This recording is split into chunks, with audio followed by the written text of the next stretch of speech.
Hi hello ನಮಸ್ಕಾರ. ನಾನು ನಿಮ್ಮ ಬಿಜಾಪುರ ಹುಡುಗಿ ಸಾರಿಕಾರಿ. ನಿಮಗೆಲ್ಲರಿಗೂ 2026ರ ಹೊಸ ವರ್ಷದ ಹಾರ್ದಿಕ ಶುಭಾಶಯಗಳು.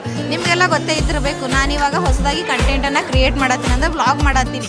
ಈ ಒಂದು ವ್ಲಾಗಿಗೆ ನೀವೆಲ್ಲರೂ ಭಾಳ ಚಂದ ಸಪೋರ್ಟ್ ಮಾಡಿರಿ. ನನಗೆ ಎಲ್ಲರೂ ಚಂದೆಲ್ಲ ನೋಡಿರಿ, ಕಮೆಂಟ್ ಮಾಡಿರಿ, ಲೈಕ್ ಮಾಡಿರಿ, ಶೇರ್ ಮಾಡಿರಿ. ನಿಮ್ಮೆಲ್ಲರಿಗೂ ಥ್ಯಾಂಕ್ಸ್ ಹೇಳ್ತಾ, ಹೊಸ ವರ್ಷ ಹೊಸ ವೈಬ್ ಅನ್ನೋ ಥರ ಹೊಸ ವರ್ಷ ಆರಂಭ ಆದಂತೆ ಇನ್ನೂ ಏನಾದರೂ ಜೀವನದಲ್ಲಿ ಮಾಡಬೇಕು, ಹೊಸ ವರ್ಷಕ್ಕೆ ಹೊಸದನ್ನು ಕಲಿಬೇಕು, ಹೊಸದನ್ನು ಮಾಡಬೇಕು, ಹಳೇದನ್ನು ಏನು ಮಾಡೋಕ್ಕಾಗಿಲ್ಲ ಅದನ್ನು ಮುಂದೆ ಮಾಡಬೇಕು ಅನ್ನೋ ಒಂದು ಕುತೂಹಲದಿಂದ ಎಲ್ಲರೂ ಇದ್ದೇ ಇರ್ತಾರೆ. ಕೆಲವರು ನನಗೆ ಮೆಸೇಜನ್ನು ಮಾಡಿದರು, ನಾವು ಏನಾದರೂ ಮಾಡ್ಬೇಕು ಅಂದ್ಕೊಂಡಿದ್ದೀವಿ ಸಿಸ್ಟರ್, ಬಟ್ ಏನು ಮಾಡಬೇಕು, ಜನರು ಹಿಂದೆ ಏನಾದರೂ ಆಡ್ಕೋತಾರ ಅಥವಾ ನಮ್ಮ ಬಗ್ಗೆ ಏನಾದರೂ ತಿಳ್ಕೊತಾರ, ಜನರನ್ನು ಹೆದರ್ಬಿಟ್ಟು ಏನೂ ಮಾಡೋಕ್ಕಾಗ್ತಿಲ್ಲ ಅಂತಿದ್ದಾರೆ. ಇವಾಗ ನಾನು ಅದೇ ರೀತಿ ಜನರನ್ನು ಹೆದರಿದ್ರಿ ಏನೂ ಮಾಡೋಕ್ಕಾಗ್ತಿದ್ದಿಲ್ಲ.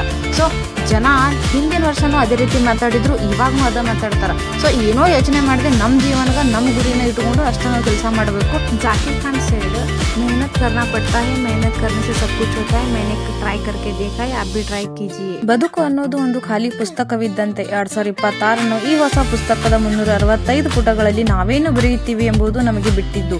ಸೊ ಹಳೆಯ ಕಹಿ ನೆನಪುಗಳನ್ನು ಮರೆತು ಹೊಸ ಉತ್ಸಾಹದಿಂದ ಮುನ್ನುಗ್ಗಿ.